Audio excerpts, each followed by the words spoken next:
ክብደቴ 92 ነበረ። አሁን ቀንሼ 76 ኪሎ ደርሻለሁ። ቦርጭ ያለ ጠፍቷል። አላማሽ ቀሪ ዘመንሽን ነን ዲያቤቲክ ሆኖ መቀጠል ነው። ስኳራችሁ 5.6 ሆኖ የሆነ ከ5.1 ለማምጣት 5.2 ለማምጣት ትግሉ ሰትግሉ። አንቺ የምትፈልጊው ቦርጭ እንዲጠፋ ነው። ቦርጭ እንዲጠፋ መንገዱ ደግሞ በቂ ፕሮቲን መመገብ፣ ኦኬ፣ ወክ በየቀኑ ማድረግ፣ ክብደት ማንሳት፣ እንቅልፍሽ ላይ መስራት፣ ስትሬስ ላይ መስራት። ይሄ ቀሪ ዘመንሽን ይሄዳል። ረጅም ጊዜ የስኳር በሽተኛ ነበር። ኢንሱሊን ነበር የምወስደው ከ2002 ጀምሮ ኢንሱሊን እየወሰድኩ ነው የቆየሁት። ኦልሬዲ አንተ ግን ለረጅም ጊዜ ታመህ በመምጣት ነው ስኳር ጊዜ የሚፈጅበት። ወደ ኖርማል ለመምጣት ጊዜ ይፈጅበታል። ከበላ በኋላ ከ2 ሰዓት በኋላ ምግብ በልተህ እስክትገረም ድረስ ደግሞ ዝቅ የሚለው በዚህ ምክንያት ነው። የተለመደ ሴሽን ነው። ዛሬ ምን በላህ፣ ዛሬ ምን በላሽ። እንግዲህ ሰሞኑን ላይቭ መንገባው በዚህ ሞቶ ነው። ሰዎች ሁልጊዜ ቆም ብሎ ዛሬ የበሉት ምግብ በቂ ንጥረ ነገር ያለው፣ በቂ ኒውትረንት ዴንስ ያለው፣ በቂ በቀን ማግኘት ያለባቸውን ፕሮቲን እያሰቡ እንዲመገቡ በማሰብ ነው ይህንን አይዲያ መጣ ነው። ዛሬ ምን በላሽ፣ ምን በላህ ኮመንት ላይም መጻፍ ትችላላችሁ። ምክንያቱም ሁልጊዜም እንደምናወራው ምግባችንን ስናስተካክል ሌሎች ነገሮች ናቹራል በሆነ መልክ ይሻሻላሉ። ስለዚህ ፎከሳችሁን ምግባችሁ ላይ አድርጉ። ሁልጊዜም እዚሁ ፕሮግራም ላይ የምናወራቸው ምግቦች ጨጓራ ኢሹ እንኳን ቢኖር የተሻሉ ምግቦች ናቸው። ስለዚህ በዛው መልክ አንደርስታንድ አድርግ። ለጨጓራ ተብሎ ይሄን ብላ አትብላ ሳይሆን ሰውነትም ያስፈልገው ልክ እንደ መድኃኒት በ24 ሰዓት ማግኘት ያለብህን ፎከስ አድርገህ እሱ ላይ ስትሰራ የጨጓራ ኢሹም ኢምፕሩቭ ያደርጋል እንጂ ለጨጓራ ይሄ ይበላል አይነት እሳቤ ባይኖር ቆንጆ ነው። ኢንጀነራል ጨጓራችሁን ሲያማችሁ እንግዲህ ሁልጊዜም እንደሚባለው ከፍተኛ የሆነ አልኮል ነክ ነገሮችን አለመጠቀም፣ ኢንጀነራል ካፌን ነክ ነገሮችን አለመጠቀም ጀነራል ነገሮች ናቸው እነዚህ።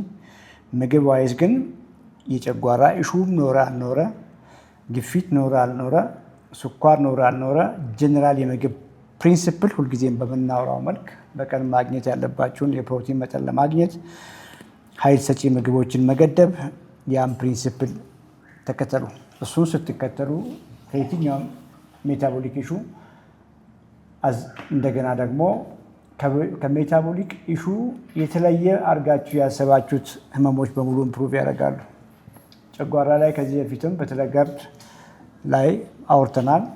ገርድ ጋስትሮ ኢሶፋጂያል ሪፍለክስ እንዴት አድርጎ ከቦርጭ ጋር እንደሚያያዝ፣ ከኢንሱሊን ሬዚስታንስ ጋር እንዴት እንደሚያያዝ፣ ሰዎች ጤናማ ላይፍ ስታይል ኖረው ምግባቸውን ትክክለኛ በሆነ መልክ ቀይረው እሱ ላይ ላይፍ ስታይላቸውን ቀይረው ኤክሰርሳይዝ ሲያደርጉ የጨጓራ ኢሹም በተለይ ገርድ ብለን ቅድም እንዳልኳችሁ እጅግ እንደሚሻሻል አውርተናል። ስለዚህ የጠየቀኝ ዳንኤል ጨጓራ ያልከውን በማሰብ ለጨጓራ ይሄ ይበላል አይበላም ብለህ ግራ ሳትጋባ ዳንኤል በቀን የሚያስፈልገውን ምግብ በመጠን ደረጃ ኳሊቲ ዋይዝ በትክክለኛ መንገድ እየተመገበ ነው የሚለው ነገር ላይ ፎከስ ስታደርግ እመነኝ የጨጓራ ኢሹ ያልከውም ኢምፕሩቭ ያደርጋል፣ ይሻሻላል። በዚያ መልክ አንደርስታንድ አድርጉ። ይህንን ያልኩት በምክንያት ነው። ሰዎች ብዙ ጊዜ የምናወራቸው አመጋገቦች ክብደት ለመቀነስ፣ ቦርጭ ለማጥፋት፣ ስኳራቸውን ኢምፕሩቭ ለማድረግ፣ አንደር ሪሚሽን ለማምጣት፣ ሜታቦሊክ ሲንድረም ካላቸው፣ ፋቲ ሊቨር ካላቸው ዳይሬክት ከነሱ ጋር ያያይዟቸዋል። የስ ምንም ጥያቄ የለውም፣ እነዛ ጋር ይያያዛል። ግን በትክክልም እንደ ፕሮግራሙን ፎሎ አድርጋችሁ ግንዛቤ ያገኛችሁ ሰዎች ይሄ ለውፍረት ብቻ ብለን የምናደርገው ሳይሆን ምንም አይነት የጤና ኢሹ በሐኪም የተነገረ የጤና ችግር የሌለብንም ሰዎች ቀሪ ዘመናችንን ራይት ነገር እያደረግን ትክክለኛ አመጋገብ እየተመገብን ሄልዚ ላይፍ ስታይል እየኖርን ፕሪቬንሽን ተከላክላችሁ መኖር ትችላላችሁ። ሌሎቻችሁ ደግሞ በድንገት ሐኪም ቤት ሄዳችሁ ምናልባት ክብደት ቀንሱ የተባላችሁ ስኳራችሁ በወርደር ላይ ነው፣ ግፊታችሁ በወርደር ላይ ነው፣ ኮሌስትሮል ትንሽ ከፍ እያለ ነው፣ ጉበት ላይ ጥንጥዬ ስብ አለባችሁ የተባላችሁ ደግሞ እየባሰ እንዳይሄድ ኢንተርቬንሽን ላይ መሆናችሁን አትርሱ። መክታት ነው የእናንተ የሚሆነው ማለት ነው። እና ሄልዚ ላይፍ ስታይል ምንም አይነት የጤና ኢሹ ላለባቸውም ሰዎች በሽታ ለመከላከል ገና በጅምሩ ያለን በሽታ ደግሞ ለመክታት አዘ ሴም ታይም ይሄ ግንዛቤ ባሌለበት ሁኔታ ሰዎች አመጋገብ ላይም በቂ ግንዛቤ ባልነበራቸው ታይም ላይ ሮንግ ምግቦችን እየበሉ ኤክሰርሳይስም ዋይዝ ላይፍ ስታይልም ላይ ብዙ ነገራቸውን ሳይቀይሩ ለከፍተኛ ስኳር ተዳርጎ መድኃኒትም ላይ ከሆኑ ለከፍተኛ ግፊት ተዳርጎ መድኃኒትም ላይ ከሆኑ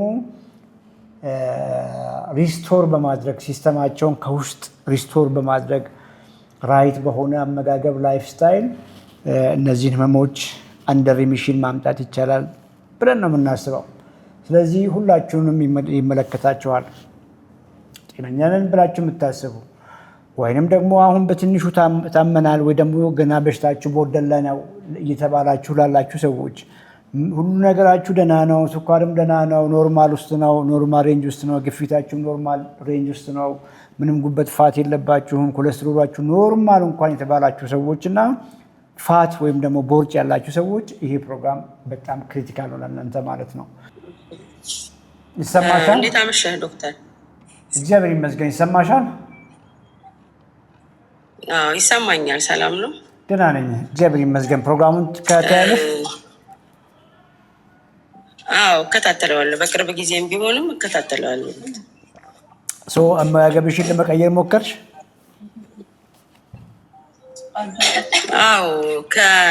ከ15 ቀን በፊት በቃ ወደ በዓል አካባቢ ነበር በድንገት ታመሜ ስኳር ቼክ አድርጌ ስኳር ከፍ ያለው። እድሜ 42 ዓመት ነው። ክብደቴ ደግሞ ወደ 96 ኪሎ ነበረ እና አሁን ቀንሶ 87 ኪሎ ሆኗል። ግን እኔ በዛ ሰዓት የነበረብኝ ሆድ ምናምን መስሎኝ ነበረ እና ቼክ በማድረግ ሰዓት የስኳር መጠኔ 214 ገብቶ ነበር። ከዛ ይሄ በድንገት የሚመጣ እና ፋት ስላለሽ ነው ምናምን አለኝ ዶክተር። አሁን አመጋገቤን አስተካከልኩኝ፣ አንተ በምትለው ማለት ነው ነገር አስተካከልኩኝ። አሁን የስኳር መጠኔ 150 ሆኗል። የምበላው የስኳር ነገሮች ምናምን በፍጥነት እንደሰማሁኝ ትቻለሁ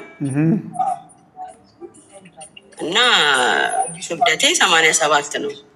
ሄጄ ቼክ አላረኩትም ከዛ በኋላ ማለት ነው። የዛን ጊዜ በለካሁት ግን 87 ነው። ቁመትሽ?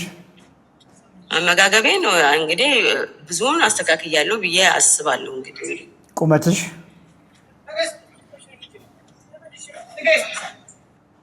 ቁመቴ 1.68 ነው። ዛሬ ምን በላሽ? ዛሬ ጠዋት የበላሁትኝ ምንም ሌላ ነገር ሳላስከትል እርጎ ነበረ የጠጣሁት። ምሳ ሰዓት ላይ ሰላጣና እንቁላል 4 አባ እንቁላል፣ የተቀቀለ እንቁላል 4 አባ አለው። እስካሁን ምንም ሌላ ነገር አልበላሁም። እርጎ ግሪክ ዮገርት ነው። የረሃብ ስሜትም የለኝም። አይሆፕ እየሰማሽ ነው ብዬ አስባለሁ።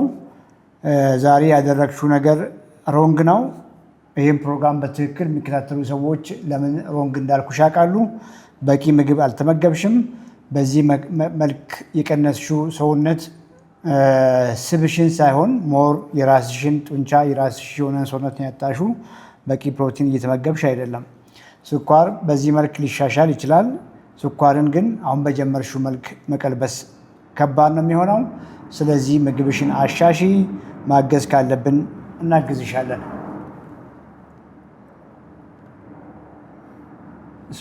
ኤልያስ ዩቲዩብ ላይ I have to follow your program and I have to minimize my 8 kg ነው ያልከው። እንግዲህ ዋናው 8 ኪሎ ግራም ስለመቀነስ ሳይሆን ሰውነትን በበቂ መጠን ለመመገብ ሞክር። ያ ካልሆነ ዓላማ ክብደት መቀነስ ከሆነ ሮንግ ነገሮችን ትመርጥ ይሆናል። በትክክለኛ ባልሆነ መንገድ ኪሎ ለመቀነስ ብትሞክር 8 ኪሎ ግራም በአጭር ጊዜ ውስጥ መቀነስ ይቻል ይሆናል፣ ግን ቀጣይነት አይኖረውም። ስለዚህ ኪሎአችሁን ይሄን ያክል ኪሎ መቀነስ አለብኝ ከሚለው እሳቤ ውጡና ትክክለኛውን ነገር ላይ ፎከስ አድርጉ። ሰውነቴን እንዴት አድርጌ ራይት ነገር ልመግብ፣ እንዴት አድርጌ ሙቭመንት ላይ፣ እንዴት አድርጌ ኤክሰርሳይዝ ላይ ያለኝን ልምድ ልቀይር የሚለው ላይ ፎከስ ስታደርጉ ትርፍ ፋት እንኳን ቢኖር ራሱ ይሄዳል ማለት ነው። በዛ መልክ አንደርስታንድ አድርግና ላይፍ ስታይልህን ቀይር። ኤልያስ አሃድ ኢትን 2 ኤግስ ነው ያልከው፣ 2 እንቁላል፣ 1 ዳቦ፣ 1 ሙዝ ነው የበላኸው። ይሄ ፈጽሞ ትክክል አይደለም፣ የረሃብ መንገድ ነው። በዚህ መልክ ሊቀጥል ካልክ ሰውነቱ ይጎዳል፣ ቦርጭ አይቀንስም። ስለዚህ እባክህን እያረክ ያለው ነገር ሮንግ ነው። የእኛን ዩቲዩብ ላይ የተጫኑ ቪዲዮዎችን ለመከታተል ሞክር። ከዛ የተሻለው ደግሞ ጆይን አድርገህ ሰርቪስ ማግኘት ነው። እያደረክ ያለውን ነገር ለመቀጠል አትሞክር። ኤልሱ እድሜዋ 60 ነው፣ ቁመቷ ሜትር ከ60፣ ክብደቷ 80። ፕሮግራም መከታተል ጀምሬያለሁ። ምን ያክል ፕሮቲን በቀን እንደሚያስፈልገኝ ሀሳብ ብትሰጥበት ነው ያልሽኝ። 60 እድሜ 60 ከሆንሽ ከፍ ያለ የፕሮቲን መጠን ነው የሚያስፈልግሽ። ሜትር ከ60 እድሜ ሜትር ከ60 ነው ቁመትሽ፣ ኪሎሽ 80 ነው። ወደ 55 ኪሎ ግራም መሆን ሲገባሽ 25 ኪሎ ግራም ፋትን መገላገል በ60 ዓመት ከባድ ነው። ብዙ ነገሮችሽን መቀየር አለብሽ። እንቅልፍሽ ላይ በደንብ ስሪ፣ ሞር ወክ አድርጊ፣ ተንቀሳቀሺ፣ በቂ ፕሮቲን ለመመገብ ሞክሪ። ምን ያክል ያልሽኝ ግን ለመጀመሪያ ያክል 120 ግራም አካባቢ ቆንጆ ነው የሚሆነው። ወሰን 10,000 ቬሪ ጉድ ጎበዝ። 10,000 አንዴ መሄድ ሳይሆን ከፋፍሎት። የተወሰነውን ጠዋት ላይ 3,000 አካባቢውን ጠዋት ላይ 3,000 ቀን አካባቢ ላይ 3,000 ማታ አካባቢ ላይ አድርጉ። ያ ሲሆን ቆንጆ ይሆናል። መቅደስ ጥሩነህ 7,555 ጎበዝ፣ በጣም ቆንጆ ነው። እስቲ ከፍ አድርጊ፣ 8,000 ለመሻገር ሞክሪ። 7,500ም በጣም ቆንጆ ነው። ቅድም እንዳወራሁት በቀን 3 ያድርጉ። ጠዋት አንዴ 10,000 ሄዶ ቀኑን በሙሉ መቀመጥ አይሰራም። ቀኑን በሙሉ ተቀምጣችሁ ማታ ላይ 10,000 መሄድ አይሰራም። ጠዋትም ላይ ተወሰነ፣ ቀንም ላይ ተወሰነ፣ ማታም ላይ ተወሰነ። ከዛ ውጪ ቁጭ የምትሉበትን ሰዓት ገድቡ። ኦኬ፣ በየ30 ደቂቃ በየ1 ሰዓት ቢያንስ ብድግ ብላችሁ ተንጠራርታችሁ ለመቀመጥ ሞክሩ። 1 ደቂቃም ቢሆን ከክፍል ክፍልም ቢሆን ሞር ለመንቀሳቀስ ሞክሩ። ሮንጉ ነገር ትልቁ መጥፎ ነገር ለረዥም ጊዜ በተደጋጋሚ አንድ ቦታ ተቀምጦ መቆየት ዋጋ ያስከፍላል። እንግዲህ ዴይሊ ፕሮቲን አይጎልም።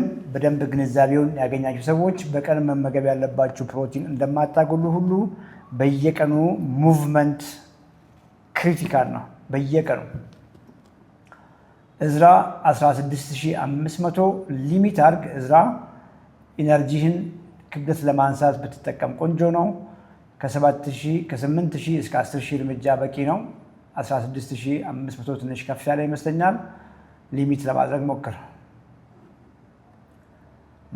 መስራብ የሚል ዩዘርኔም እስከ ማታ 12,000 ይደርሳለሁ። አሁን ቬሪ ጉድ፣ በጣም ቆንጆ ነው። ደብረ ወርቅ 8,900 አልተቻልሽም። ደብረ ወርቅ እንደዚህ ሄደሻል ብዬ ፈጽሞ አልጠበቅኩም ነበር። በጣም ቆንጆ እያረግሽ ነው። ነገ ቢሮ ስንገባ እንግዲህ ኮንፊርም አደርጋለሁ። ስክሪንሾቷን እንግዲህ ታሳየኛለሽ።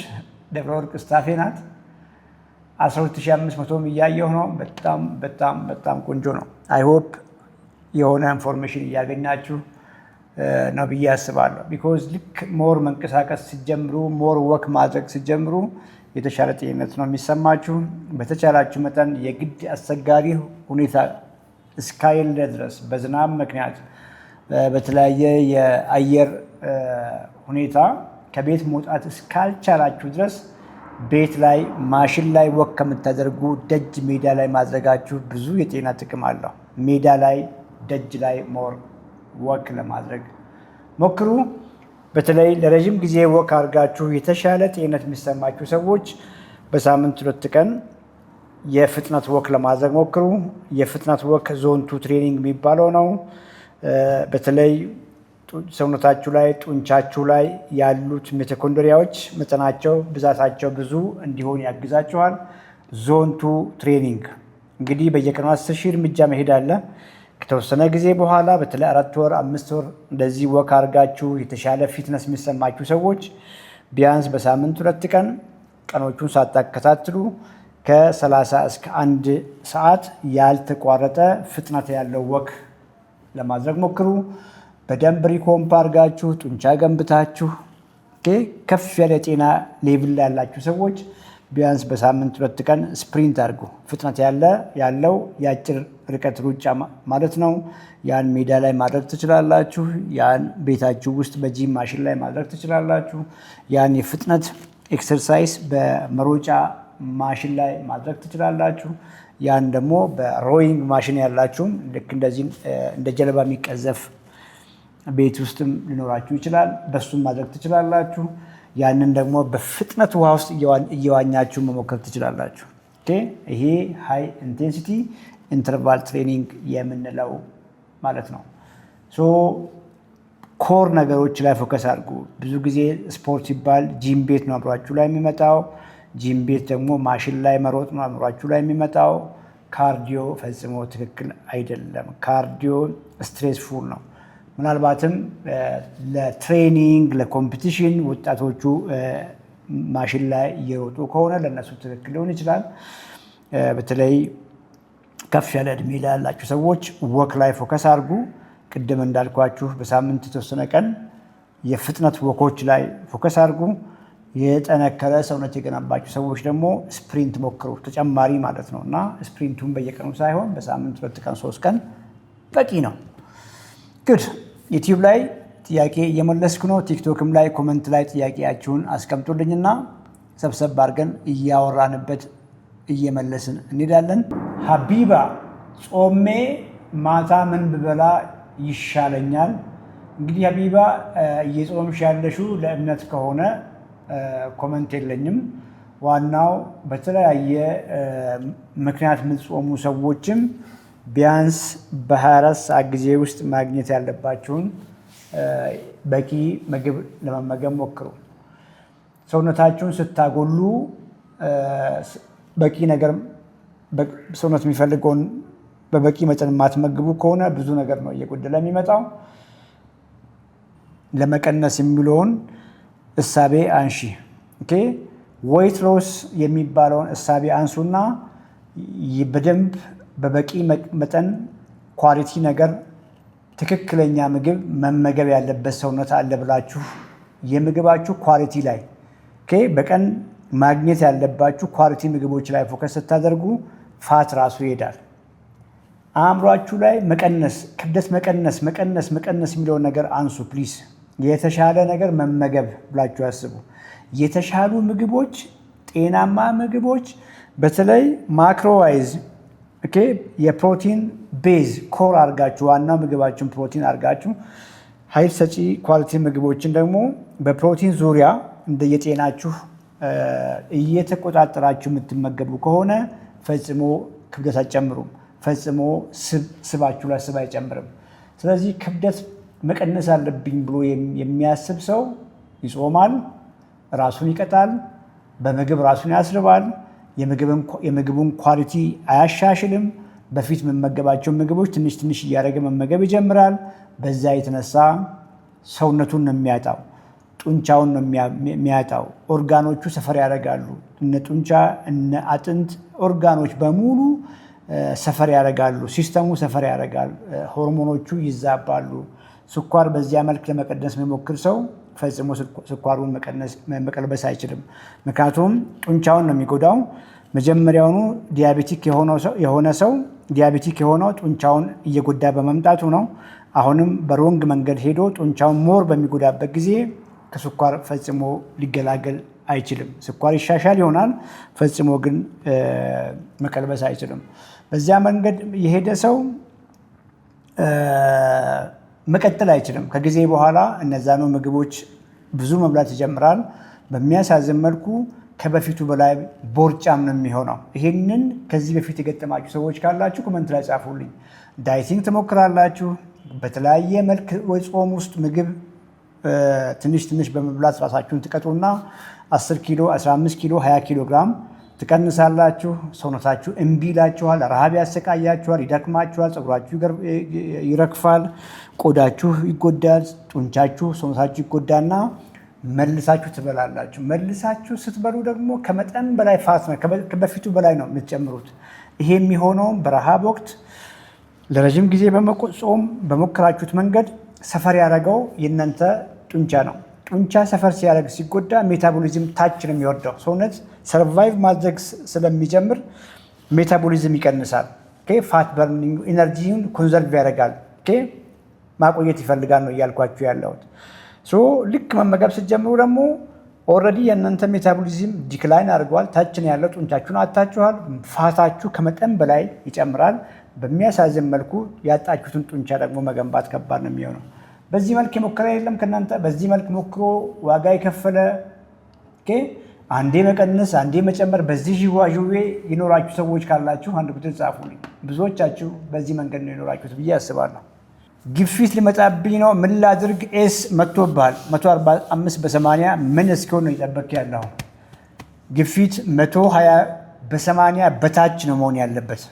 120 በ80 በታች ኖርማል ግፊት የሚባለው እሱ ነው። ሊመጣብኝ ነው ያልከው ሰው ተሳስተሃል። ግፊት 145 ሆነ ማለት ለረጅም ጊዜ ታመመታል ማለት ነው። ለረጅም ጊዜ ከፍተኛ ኢንሱሊን ሆርሞን እያመረትክ ነው። ኢንሱሊን ሬዚስታንት ነህ። ቦርጭ አለ። ጡንቻ በቂ የለህም። የምትበላው ምግብ ኳሊቲ ፑር ነው። ይሄ በመሆኑ ግፊት ከፍ እያለ ነው። ምናልባትም ጉበት ላይ ፋት ይኖራል። ምናልባት ኮሌስትሮል ኖርማል ላይሆን ይችላል። ክሮኒክ ሎ ግሬድ ኢንፍላሜሽን አለ። ምን እየጠበክ ነው? ግፊት ሊመጣብኝ ሳይሆን ግፊት ታማሚ መሆንን አትርሳ። ግፊቴ ቦርደር ላይ ነው አትሻወዱ። እሺ ቦርደር ላይ ነው የሚለውን ቋንቋ ከፈቀዳችሁ ነው እንግዲህ በድንገት በስትሮክ ህይወትን ማጣት የሚመጣው ማለት ነው። እና ኮምፕሊትሊ ሮንግ መንገድ ላይ ያለው። ዩቲዩብ ላይ 58 ሰው ይታየኛል። 36 ላይክ የገባችሁ ሰዎች ላይክ አድርጉ። የእኛን ዩቲዩብ ብዙዎች የሚመለከቱት ሰብስክራይብ ያላደርጉ ሰዎች ናቸው። ስትገቡ ሰብስክራይብ አድርጉ። ሰምታችሁ ብቻ አትውጡ። ቪዲዮቻችንን ላይክ አድርጉ። የደውል ምልክቷን ደግሞ ተጫኑ። ቪዲዮ በጫንን ቁጥር ቶሎ እንዲደርሳችሁ። ትናንትና ዛሬ አይደለም ትናንት እና ሰሞኑን ላይ መንበር የሆናችሁ ሰዎች አላችሁ። ግን ዩዘር ኔማችሁን ነው ማግኘት የቻልነው። ኮሚኒኬት አድርጉን። ስልክ ባውላ አለ። መንበር የሆናችሁ ሰዎች ኮሚኒኬት አድርጉንና እናግዛችኋለን። ዛሬም መንበር ለመሆን ፍላጎት ያላችሁና ከሀገር ውጭ እየኖራችሁ ያላችሁ ሰዎች ፊት ለፊታችሁ ላይ አለ። እዛ ዩቲዩብ ላይ መንበርሺፕ ፓኬጅ መግዛትና አባል መሆን ቤተሰብ መሆን ይቻላል። ይሄ መልእክቴ ነው። በማንኛውም ጊዜ ልናግዛችሁ እንሞክራለን። ስሙ ምንድን ነው? የዩቲዩብ ኮመንት ላይ ጻፊ መቅደስ ፍቅር። ሊንካችንን ኮመንት ላይ አስቀምጡ። አይ ቲንክ ዩቲዩብ ላይ ጥያቄ አልጨረስኩም። ዩቲዩብ ላይ ጨርሼ ወደ ቲክቶክ እመልሳለሁ። ቲክቶክም ላይ ኮመንት ላይ ጥያቄያችሁን አስቀምጡ። ሰመራይዝ አድርገን እንመልሳለን። ዲቲ ተክሌ አንድ ዓመቴ ነው። የ3 ወር ስኳሬ 4.5 ነው። ሰውነቴ ቀንሶ ሆዴ ላይ ቦርጭ አለኝ። ቁመቴ ሜትር ከ53 ሲሆን ወገቤ 93 ነው። ምን ትመክረኛለህ? ሮንግ ነገር እያረግሽ ነው። እሺ ቅድም ሳውራ በነበረው መልክ በቂ ምግብ ሳትመገቢ፣ በቂ ፕሮቲን በቀን ሳትመገቢ፣ በተቃራኒው ኢነርጂ ዋይዝ ወይንም ምግብሽ ላይ ካርቦሃይድሬቶችና ፋቶችን በትክክለኛ መጠን ሳትቀንሺ፣ ኤክሰርሳይዝ ላይ ወክ ላይ በትክክል ሳትሰሪ፣ ክብደት ለማንሳት ሙከራ ሳታደርጊ በረሃብ መንገድ መቀነስሽን ይነግረናል። አንድ ሰው በትክክለኛ መንገድ እየቀነሰ መሆኑን የምታውቁት ሌላው ሰውነቱ ከፍ እያለ ጡንቻው ደህና እየሆነ ቦርጭ ነው የሚቀንሰው። ሰውነታችሁ እያለቀ ቦርጫችሁ ብቻ የቀረ ከሆነ ትክክለኛ መንገድ አይሄዳችሁም ማለት ነው። እና ምግብሽን አሻሺ። ሞር ደግሞ መታገዝ የምትፈልጉ ከሆነ ኮሚኒኬት አድርጉ። ኢልሃም ቁመት ሜትር ከ65 ኪሎ 77 እድሜ 26 ነው። ስንት መቀነስ አለብኝ? አላውቅም። ከሚቀነሰው ይልቅ የሚገነባ ሰውነት ነው መኖር ያለበት ብዬሻለሁ ቅድም። ቦርጭ ካለ የወገብሽ ልኬት ከ82 በታች መሆን ሲገባው ከፍ ያለ ከሆነ ቦርጭሽን ለማጥፋት መንገዱ ሁልጊዜ የምናወራው ነው። ማስረብ 2 የሚል ጆይን አድርጌ የቀን ፕሮቲን ተነግሮኝ የተጠቀምኩ በጣም ለውጥ አምጥቻለሁ። ቦርጬ እየጠፋ ነው። ፋት ነው ያጠፋሁት። በጣም ደስተኛ ነኝ። አንድ ቀን በቲክቶክ ምስክርነት እሰጣለሁ። በርቺ፣ ምንም ችግር የለውም። ኢንጆይ አርጊ። አይ ሆፕ ኦንላይንም ይሁን በአካል መተሽ ከሆነ ዶክተር ሌኒ ግሩፕ ላይ ጨምራሻለች ብዬ አስባለሁ። እንግዲህ ክብደት ማንሳትሽን አትርሺ፣ ወክ በየቀኑ ማድረግሽን አትርሺ፣ እንቅልፍሽ ላይ በደንብ ተኚ፣ ሄልዚ ካርቦችን ሄልዚ ፋቶችንም ጨምሪ። በርቺ። ዳንኤል አመሰግናለሁ።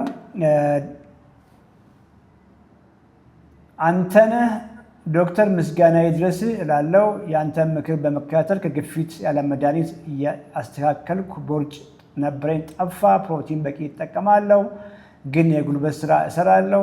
ተጨማሪ ምን ብበላ ኃይል አገኛለሁ? ሄልዚ ካርቦሃይድሬቶችን ጨምር።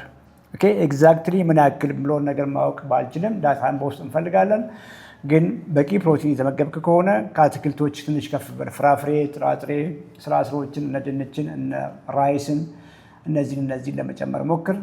ከዛ ውጪ አክቲቭ ከሆንክና የከፍ ያለ የጉልበት ስራ መስራትህ ይጠቅመሃል። ቤት ውስጥ ከበድ ያለ ነገር ይዤ ወክ አደርጋለሁ። አሁን ባለበት ሁኔታ ጂም ቤት መሄድ አይጠበቅም። ቤት ውስጥ የሚሰሩ እነ ስኳትና እነ ፑሽአፕን ቅድም እንዳልሽው ውሃ ተሸክመሽ ወይም ደግሞ ከባድ ነገር እያነሳሽ ከሆነ በጣም ቆንጆ ነው። እንግዲህ ከቤት ውጭ መሄድ የምትችይ ከሆነ በሻንጣም በቦርሳም ከበድ ያሉ ነገሮችን ተሸክሞ መጓዝም ቆንጆ ነው። የተለያዩ ዘዴዎችን ተጠቀሙ። የግድ ጂም ቤት መግባት አስፈላጊ ነው ብዬ አላስብም። የ3 ወር ክምችት ይሄ ምርመራ 7.2 ነበረ እና አሁን ተከታትዬ በነገርከኝ መሰረት እየሄድኩ አሁን 5.1 ብለዋል። እስከ ስንት ነው መውረድ ያለብኝ? አሁንስ እንዳልከኝ ስኳር ይታያል አለ የሚለውን ነገር ጀስት እነሱ የለም ነው የሚሉት። ግን ባለፈው አንተ እነሱ የለም ሲሉኝ አንተ ነግረኸኝ አስተካክዬ ሄድኩትኝ። ስንት ዓመትሽ ነው? ክብደትሽ ቁመትሽ? 38 ዓመቴ ነው። ቁመቴ 1.62 ነው። ክብደቴ 92 ነበረ። አሁን ቀንሼ 76 ኪሎ ደርሻለሁ። ቦርጭ አለ ጠፍቷል? እየጠፋ ነው። ዛሬ ስንት? 4 ወልጃለሁ። ጎበዝ። ዛሬ ስንት እርምጃ ሄድሽ? አልሄድኩም። ለእውነቱ ቤት ውስጥ ነው እንዲሁ የምንደፋደፈው። አልሄድኩም። ያ ቤት ውስጥ ስትንደፋደፊም ቀላል አይምሰልሽ። እሺ እሱ ራሱ ስልክሽ ላይ አፕሊኬሽን ጭነሽ ስልክሽን ኪስ አድርገሽ ስትንቀሳቀሽ ብዙ ትሄጃለሽ ቤት ውስጥ በመንቀሳቀስ ብቻ። ግን እሱ ብቻ በቂ አይደለም። ከቤት ወጥተሽም ለመንቀሳቀስ ሞክሪ። ቢኮዝ አሁን ተሳክቶልሻል። ግማሽ መንገድ መተሻል። አላማው ዛሬ 5.2 ማምጣት ብቻ አይደለም። አየሽ አሁን ወክ ማታረጊ ከሆነ ምግብሽንም ራይት በሆነ መልክ እንግዲህ ራይት የሆነ መልክ እንዴት እንደሆነ እናወራለን። ማትቀጥይ ከሆነ የዛሬ 3 ወር እኮ ስትሄጂ 6 ቤት ይገባል። ያደረግነው ነው ስኳር። ቢኮዝ 5.2 የዛን ቀን ስኳር ነው የሚነግርሽ። የ3 ቀኑን የዛን ቀን ውጤት ነው የሚነግርሽ። አየሽ አላማሽ ቀሪ ዘመንሽን ነን ዲያቤቲክ ሆኖ መቀጠል ነው። ልክ ነኝ? ነን ዲያቤቲክ ያን ዲያቤተስ የሚለውን እርሺና የተሻለ ሰውነት መገንባት ላይ ፎከስ አድርጊ። እንግዲህ ሜቢ አሁን በቂ ፕሮቲን የተመገብሽ ነው ብዬ አስባለሁ። እሱ ላይ ወክ ጨምሪ። እንቅልፍሽ ላይ ቆንጆ እንቅልፍ ለመተኛት ሞክሪ። ክብደት አንሺ። የጠየቅሽኝ የስኳር ቁጥሬ ቆንጆ ነው ወይ ነው ያልሽኝ። ቤስት ነው። 5.1 ቤስት፣ በጣም ቤስት። 5.7 በታች በሙሉ ኖርማል ሬንጅ ውስጥ ነው። ከዚያ ውጪ ስኳራችሁ 5.6 ሆኖ የሆነ ከ5.1 ለማምጣት 5.2 ለማምጣት ትግል ውስጥ አትግቡ። ኖርማል ሬንጅ ውስጥ መሆኑ በቂ ነው። ምክንያቱም ጄኔቲካሊ ይወሰናል። የሚገርምሽ ነገር በዘራችንም የሚወሰን ነገር አለው እና የቀይ የደም ሴሎቻችን እድሜም ይወስነዋል። ዋናው ከ5.7 በታች መሆኑ ነው። ሁልጊዜ ሎወር ኢዝ ቤተር። ገብቶሻል? ዝቅ ባለ ቁጥር አሁን ያለሽበት ቁጥር ቤስት ነው ብዬሻለሁ። እዚያ አካባቢ ላይ መሆኑ ቆንጆ ነው። ዛሬ ምን በላሽ? ጠዋት ላይ እንቁላል በላሁኝ በአቮካዶ። ከዛ በኋላ ምሳ ብዙም አልተጠቀምኩም፣ አራበኝም ነበረ። አሁን ግን ብሮኮሊ ምናምን አዘጋጅቻለሁ እራት። ስንት እንቁላል በላሽ? አራት የተቀቀለ 4 እንትን ለበለብ አድርጌ ነው የበላሁት። 8 ማለት ነው አንድ ላይ። 4ቱ አስኳል የላቸውም? አራቱ ከነ አስኳል 19 30 38 ቅድስት ሞላ ጀስ ቅድስት ሞላ መልሳለች ከጅማ። ቅድስት አስቀልድም እንግዲህ ቅድስትን ታቋታላችሁ። ከመቀነሷ ማማሯ የሚለውን ባለፈው ላይቭ ላይ ገብታ የነገረችን ልጅ ናት። 38 ግራም ፕሮቲን አካባቢ ነው ያገኘችው እቺ ልጅ። 6 ጊዜ 4 24 ነው። አንድ አስኳል የወጣለት እንቁላል 3.5 ነው ኦን አቨሬጅ። 14 ሲደመር 24 38 ግራም ፕሮቲን ቤስት ጅማሮ ነው አጀማመርሽ። ግን በቀን የሚያስፈልግሽ 130 ሆኖ 130 ኤግዛክትሊ አንቺ የበላሹ 138 ነው እስካሁን የበላሹ። ከዚህ ሰዓት በኋላ ግን እንዴት አድርገሽ 100 አካባቢ ትበያለሽ? በጣም ከባድ ነው። ከሚት ላይ አንሺውን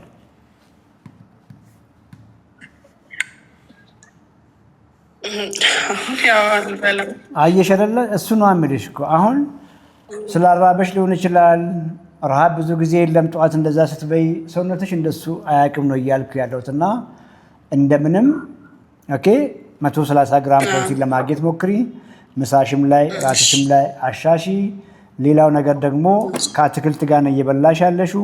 እነ ፍራፍሬን መጨመር፣ እነ ጥራጥሬን መጨመር፣ እነ ድንች፣ ስኳር ድንችን መጨመር፣ ኢቭን እህሎችን ሆል ግሬኖችን በቆሎ በንፍሮ መልክ መጨመር ይቻላል፣ በቅንጬ መልክ ኢቭን እነ ብራውን ራይስን መጨመር ትችላለች። ግን ምን ያክል መቼ ፍራፍሬ ብቻ መቼ ጥራጥሬ ትጨምሪያለሽ? ይሄ የቅርብ ክትትል ስናደርግ ምን መልሰው ነው የሚሆነው። ከዚያ ውጪ እንደው አሁን ዛሬ እንደበላሹ ሜይ ቢ ከዚህ በፊትም እንደዚህ ሆነ የምትበዩ 130 ግራም ግንዛቤ የለሽም። ዛሬ እንደበላሹ እየበላሽ መተሽ ከሆነ በጣም ነው የሚጎዳ ሰውነትሽ፣ በጣም ነው የምትጎጂው። ለብቻው ደግሞ ቦርጭ ይቀራል። አየሻል? ሌላ ሰውነት ይቀንስና ቦርጭ ለብቻው ነው እየቀረ ነው የሚሄደው እያልኩሽ ያለሁት። ዚስ ኢዝ ሮንግ። አንቺ የምትፈልጊው ቦርጭ እንዲጠፋ ነው። ቦርጭ እንዲጠፋ መንገዱ ደግሞ በቂ ፕሮቲን መመገብ፣ ኦኬ፣ ወክ በየቀኑ ማድረግ፣ ክብደት ማንሳት፣ እንቅልፍሽ ላይ መስራት፣ ስትሬስ ላይ መስራት። ይሄ ቀሪ ዘመንሽን ይሄን አድርግ። ዶክተርዬ እንዴት ነህ? ደህና ነኝ እግዚአብሔር ይመስገን። እንዴት ነሽ? እግዚአብሔር ይመስገን ሰላም ነው። ደህና ነኝ። እንዴት ነሽ? እግዚአብሔር ይመስገን። እኔ እንኳን የባለቤቴ ስኳር ስላለበት ነው። በአጋጣሚ ተቀብለኸዋል። እስኪ ሁሉንም አንተ አውራው። እሺ ዶክተር እንዴት ሰነበትክ? እግዚአብሔር ይመስገን። እንዴት ነህ? ላገኘው በጣም ደስ ብሎኛል። የስ ራስን አስታውቅ። እኔ ታረቀኝ አሪያ እባላለሁ። ለረጅም ጊዜ የስኳር በሽተኛ ነበር። ኢንሱሊን ነበር የምወስደው ከ2002 ጀምሮ ኢንሱሊን እየወሰድኩ ነው የቆየሁት።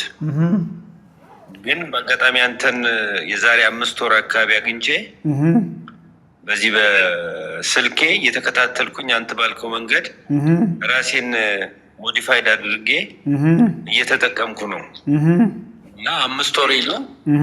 ያው አንተ እንዳልከኝ እንጀራ አልበላም፣ ዘይት አልጠቀምም። ያው እንቁላል ጠዋት እንቁላል እወስዳለሁ። ስጋ አልፎ አልፎ ሳገኝ እወስዳለሁ። ጎመኖችን እና ስፖርትም እየሰራሁኝ አሁን በተለይ የሰውነት አቋም ለውጥ አለው፣ በጣም ለውጥ አለው። ስለ እኔ ፕሮፋይል ለማወቅ ከፈለግ ቁመቴ 1.70 ነው። ኪሎዬ 66.5 ነው። የወገቤ በአሁኑ ሰዓት ያለው 85 ላይ ነው። በጣም ቆንጆ። ሞራ የሚባል እዚህ ሆዴ ላይ ያለው ጠፍቶልኛል፣ በጣም ጠፍቶልኛል። እና በአጋጣሚ ግፊትም ስለነበረኝ የግፊት ሁኔታ ተስተካክሎ 117 በ77 ነው ያለሁት። ነገር ግን አሁን ያስቸገረኝ ዶክተር ስኳሩን ያስቸገረኝ። በተለይ ጠዋት ስለካው 140 150 ድረስ ይደርሳል። በልቼ ደግሞ ስለካው 120 117 እንደዚህ እየሆነ አስቸገረኝ እና ምንድን ነው ድጋፍ የምታደርግልኝ? የ3 ወር ስኳር አለን ውጤት የለኝም። በዛው ቤቴ ውስጥ ባለው ነው የምለካው። ቼክ አድርግ። እስካሁን ቼክ አላደረግኩም። መድኃኒት እየወሰድክ ነው? አዎ ኢንሱሊን ድሮ ወስደው 22 በ18 ነበረ። አሁን ግን 10 በ8 ነው የምወስደው። ያንም እየወሰድኩ ስኳሩ እዛ አካባቢ ነው ያለው። በቃ አንዳንዴም ከበላው በኋላ 92 ይሆናል፣ 98 ይሆናል። ግን ሳልበላ ግን ብዙ ይጨምራል። 140 150 100 ምናምን ይጨምራል እና በጣም ግራ አጋባኝ። እኔ በተለይ አመጋገቤ ላይ በጣም ጠንቃቃ ሆኜ ነው አንተ ባልከው መንገድ ነው የምወስደው። እንደዛ ነው ያለሁት። በፊት ስንት ይሆን ነበር ስኳር? ያን ሁሉ መርፌ እየወሰድኩኝ ሕክምና ላይ ሁሉ ተኝቼ ሁሉ ነበረ ወደ 285 90 ድረስ ይደርስ ነበረ። ዋው! ከዛ ውጭ በዛ ሕክምና ላይ በዛን ጊዜ አቋምህ እንዳሁን ነበር? በዛ ጊዜ እንዳሁን ኤነርጂ አለህ? ጤንነት ይሰማህ ነበር በዛን ጊዜ? ኢነርጂ የለኝም፣ ያው ድካሙ አለ። እንደውም በጣም ታመሜም ሆስፒታል ሁሉ ገብቼ ያው ልብ አካባቢ ምልክት የሆነ ስሜት አለው ብሎኝ ነበረ። ግን አሁን ደህና ነኝ፣ በጣም ለውጥ አለኝ። ጤንነት ይሰማሃል አሁን? አሁን ጤነኝነት ይሰማኛል። ግን ምንድነው የስኳሩ መጠን አለመውጣት ነው። ስፖርት በጣም እሰራለሁ። ፑሻፕ 200 ድረስ በቀን እሰራለሁ። ወክ በጣም አደርጋለሁ። በቃ ጥንቃቄ ባለው አመጋገብ ነው የምመገበው። ግን የስኳሩ ነው በቃ አሁን ለምን ጠዋት በጣም ይጨምርብኛል ስኳሩ። ሁለተኛ ደግሞ አመጋገቤ ላይም ችግር ካለው እኔ በስልክ ብቻ እየተከታተልኩ ስለነበረ ካለውም እንደው ማስተካከለው እናወራለን። ዋናው ነገር ስኳር ሲመጣም በአንድ ቀን አልመጣም፣ እየተሻሻለ እንደሆነ አንተም ነግረህናል። ስኳሪ ሳይሆን ጤንነት በሙሉ እየተሻሻለ ነው። ሰውነት እሱን ነው እየነገረህ ያለው። ኤግዛክትሊ ግን ምን እያደረግክ ነው የሚለውን ነገር እናያለን። ሰዎች ጓደኞች ለውጥህን አይተዋል? ለውጥህን ይነግሩሃል? አዎ ለውጤን ይነግሩኛል። ያው ኪሎ መቀነሴን ያዩኛል። ያው እንቅስቃሴን ወክ ስናደርግ በቃ ስትሮንግ ስለሆንኩ ጥሩ ነው ይሉኛል። ያው የከለሬ ግን ከለር ላይ ግን ገና ነው። ልክ ከለሬ ብዙም አልተመለሰም። ዛሬ ምን በላ? ዛሬ በላሁት ጠዋት 5 እንቁላል አስኳላ የወጣ በልቻለሁ። በቃ አዎ ሌላ ሶያ አንድ ሙሉ ሶያ በልቻለሁ። ከዛ በኋላ ደግሞ አደንጓሬ ትንሽ ጨምሬበታለሁ ቁርሴን። ጎበዝ። ምሳዬ ትንሽ ስጋዎች፣ የተቀቀለ ስጋ ምን ያክላል በልቻለሁ። ያው 200 ግራም ሊሆን የሚችል ጎበዝ። 200 ግራም የሚሆን አለ። ከዛ የተፈጨ ሶያም እንደዚሁ ጨምሬበታለሁ። ሌላው ይሄ ቦለቅ የሚሉት ነገር በጣም እኔ ጥሩ ነው ይመቸኛል። እሱንም ትንሽ አድርጌ በልቻለሁ። ጎበዝ። ሌላስ? ፍራፍሬ እየበላህ ነው? ፍራፍሬ በጣም ፈርቼ እስካሁን ድረስ ምንም ፍራፍሬ አልበላም። ይሄ ቅንጬ፣ ይሄ ተልባ ምናምን የሚባል ነገር አልበላም። ግን እንትን እጠቀማለሁ። ነው ቻያሲድ። ስንት ዓመት ነው? ጠዋት አልፎ አሁን ስንት ዓመት ነው? እኔ 60 ዓመቴ ነው። ዋው። ሚዩት አድርግና ትንሽ አውራለሁ። ቆንጆ ነው እያረግክ ያለው። እንግዲህ ሪስቶሬሽን ላይ ነው ያለው። ቅድም ስናወራ መከላከል በጣም ቀላል ነው ሳትያዙ፣ ካልሆነ እንደተያዛችሁ ቶሎ መግታት ቆንጆ ነው። ይሄ ካልሆነና ለረዥም ጊዜ ከስኳር ጋር ከኖራችሁ በኋላ ደግሞ ስኳርን መቀልበስ ከባድ ነው ብለን ያወራ ነው ይሄ ነው። ልክ ይሄን ነገር ስኳር እንደያዘ ወዲያው አመጋገብህን ቅድም በነገርከኝ መንገድ ቀይረ ቢሆን ኖሮ ወዲያው በአጭር ጊዜ በተገላገልክ ነበር። አሁን ለረጅም ጊዜ ታመን የመጣው ለረጅም ጊዜ ጡንቻህን ዘንግተህ በቂ ምግብ ሳትመግበው በቂ ኤክሰርሳይዝ ሳታሰራው እየጎዳህ ነው የመጣው። እንደዛም ሆኖ ግን በ5 ወር ጊዜ ውስጥ እንግዲህ 5 ወር ይመስለኛል ቅድም ያልከኝ ያየኸው ለውጥ በጣም በጣም ቆንጆ ነው። ኪፕ ዱይንግ ያኑ ለመቀጠል ሞክር። እንግዲህ እነዚህ የሶያ ፕሮዳክቶችም ጥሩ ናቸው፣ ግን እርሊ ነው አሁን ባለህበት። ሌላ ምናልባትም የአቅም እሹ ኖሮ እነዚህ ኳሊቲ ፕሮቲኖች ላይ ፎከስ ማድረግ ከብዶህ እስካልሆነ ድረስ እነዚህን የቬጋን ወይ የእጽዋት የፕሮቲን ሶርሶችን መገደብ ቆንጆ ነው። ፋይናንሻል ኢሹ ኖሮ ግን በየቀኑ ኳሊቲ ፕሮቲኖችን የእንስሳውን ተዋጽኦ ማግኘት ከባድ በሚሆንበት ሲቹዌሽን እሱንም እየበላ ቅድም ያልከውንም ጥራጥሬ፣ ምስሩንም፣ ባቄላ፣ ብሎቄውንም እያደረግ መሄድ ትችል ይሆናል። ግን እነሱ አሁን ያልኩ ምግቦች ስቲል ካርቦሃይድሬት ያላቸው ምግቦች ናቸው። ያም በመሆኑ ከፍተኛ ኤክሰርሳይዝ እዛ ላይ እንድትጨምር ይጠይቃል። እያረክ ያለው ፑሽአፕ ቆንጆ ነው። ስኳት እዛ ላይ መጨመር ትችላለህ። ኮምፓውንድ ኤክሰርሳይዝ የምንላቸውን የጠቅላላ ሰውነትን ኢንቮልቭ የሚያደርጉ ሌሎች ክብደት ማንሳቶችን መጨመር ትችላለህ። እሱ ላይ ወክ እያደረክ ነው። ይሄ ሁሉ ራይት ነው ብዬ ነው የማስበው። በርታ። ኦቨር አምቢሽስ መሆን አያስፈልግም። ዋናው ከትላንት ዛሬ እየተሻሻለ መሆኑን፣ ስኳር እየቀነሰ በመሆኑ አይተሃል። የጠዋት ስኳር ከፍ ለምን እንደሚል ከዚህ በፊትም ብዙ ጊዜ ላይቭም ላይ አውርቻለሁ። ናቹራል ነገር ነው እሱ።